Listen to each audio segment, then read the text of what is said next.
pagsubok and test in life na pinagkaloob ng hinayaan ng Diyos na mangyari po sa aking buhay. Nagkaroon po na na-aksidente yung isang brother ko, of which I requested the Mighty Men of War of AO Bible Study to be with us in prayer and fasting. My mom was being operated on her left eye. We've been through a lot of troubles, finances, everything. And the latest one is the Yolanda typhoon, of which ransacked our house and the 5 houses of my brothers and sisters, including the resource income namin na nasa dagat po. So talagang zero, walang natira, sobra. At nalig kami, kumapit kami, at nandun yung encouragement sa bawat puso naming magpapamilya na wala nang natira sa amin, si Lord na lang. At yun po yung patunay na kung si Lord yung natira, wala kang kakailanganin na hindi niya kayang i-provide. To make a long story short, God provided everything, provided a new house, hindi pa man ganun ka-established at ganun katapos na, but then we as a process, nagiging possible na po ang lahat because of the greatness of God. Hindi mapapaliwanag kung saan nanggagaling yung goodness ni Lord. Ito mo ako. Huwag, kasi ba't kaya hindi diniretso na lang sana? Titingnan ko sana kung baka biglang nag-stop siya. Kasi hindi, ang aking salita napuputol-putol. Oh, sige. Sakang 3 minutes lang. Good evening, brethren. Happy anniversary as we celebrate this year theme, Go, Grow, and Glow. I have given the task to testify the 2-letter word go. When we say go, it's a command. Go and preach the gospel. Go and multiply. Go and run the race to win. So, it's a command that God is saying to go with the flow. Kailangan i-embrace natin ang theme ng globe. Go lang ng go. So, yun po ang in-embrace ko din sa paglilingkod sa Panginoon. Go lang ng go kahit anong mangyari. At alam po natin na ang paglilingkod sa Diyos ay hindi po ganun kadali yun. Even Him Himself give us a warning that to a way that leads to life, prosperity, and blessing is a narrow way.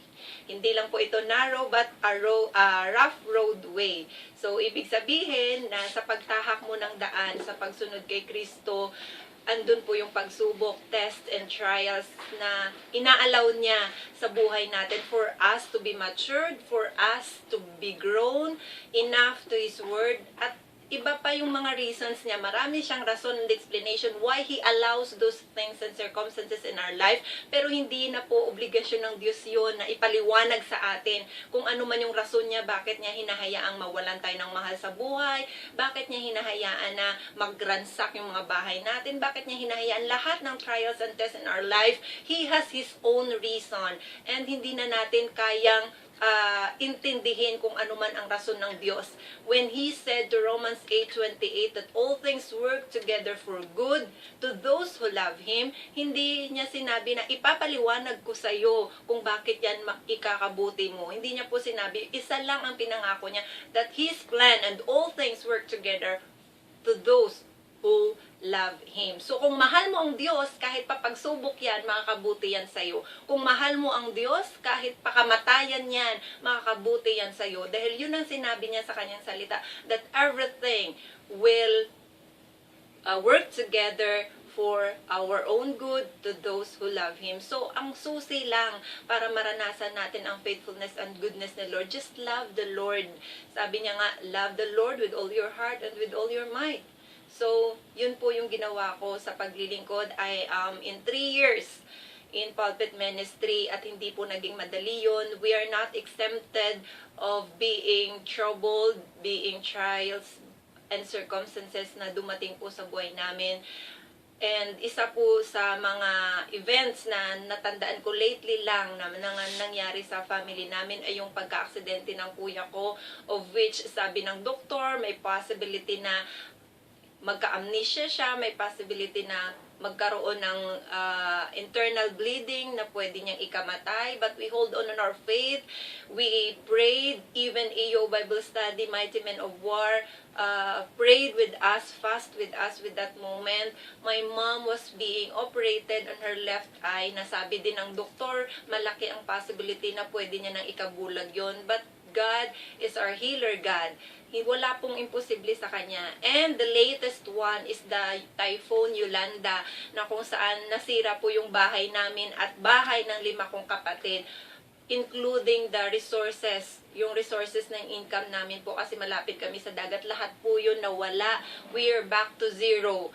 But as we back to zero, we fall on our knees.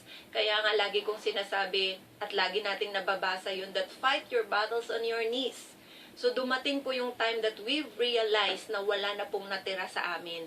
At yung natira na lang yung pananampalataya na meron kami. And that is our faith in God. So we hold on God. Lord, ikaw na lang natira. And pag ang Diyos ang natira sa'yo, hindi ka kukulangin. To make the long story short, God provided everything. Hindi man ganun kadali at hindi man ganun katapos na ngayon, but we are on the process of being recovered. May mga bahay na tinutuluyan yung mga kapatid ko, including my mom. Hindi po dumating sa point na naglimos or talaga namang wala nang makain, kasi ito lang po yung certain. Pag naglilingkod ka sa Panginoon and you go with the goodness of God, you go in the ways of God and the faithfulness of God, pare-parehas man kayo ng mga sitwasyon, hindi kayo pare-parehas ng proseso at pagdadaanan. Pare-parehas kaming nawala ng bahay dun sa lugar namin, pare-parehas kami na nawala ng pagkain, nawala ng pera, pero hindi kami pare-parehas ng pinagdaanan. Hindi sila nakituluyan sa kung saang eskwelahan, saang simbahan, hindi sila nakituluyan sa or nakihingi ng pagkain because God provided. So sabi ko nga kay Elijah, nagawa ni Lord na magpadala ng uwak. In everything na circumstances po sa buhay natin, laging may uwak na ipapadala ang Panginoon. So, sabi nga ng globe, go lang ng go. So, sa mga trials na pagdadaanan pa natin, kailangan nating mag-go. Kasi po, kung iisipin natin to look backward, saan po tayo pupunta? When at times na hindi ko na kayang manalangin, hindi ko na alam na magpatuloy pa, mag-preach ako, but on the reality, iba yung pinagdadaanan ng family ko. I have to encourage people at the pulpit that God is good, that God is so great, that God has in store the best for us. Pero yung pinagdadaanan namin baliktad.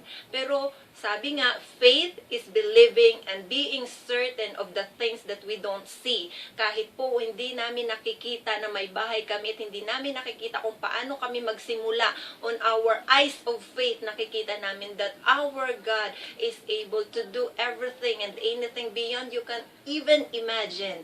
So, sabi niya sa Romans 8:28, all things work together for good to those who love Him. Kahit Yolanda yan, kung mahal mo ang Diyos, makakabuti sa'yo yan. Kahit kamatayan yan, kung mahal mo ang Diyos, makakabuti sa'yo yan. Kahit sakit yan, kung mahal mo ang Diyos, makakabuti sa'yo yan. Dahil yun ang sinabi ng Panginoon sa kanyang salita, that all things will work together for good to those who love Him. At sabi niya sa Jeremiah, my plans are good and not to harm you, but to prosper you. So, yun po ang pangahawakan natin as we go on serving God. Kahit wala kang ganang mag-BS, bumaba ka, mag-BS ka. Kahit ayaw mong manalangin, manalangin ka. Because if you do, you are denying yourself. Kaya nga laging sinasabi ni Lord, deny yourself and follow me.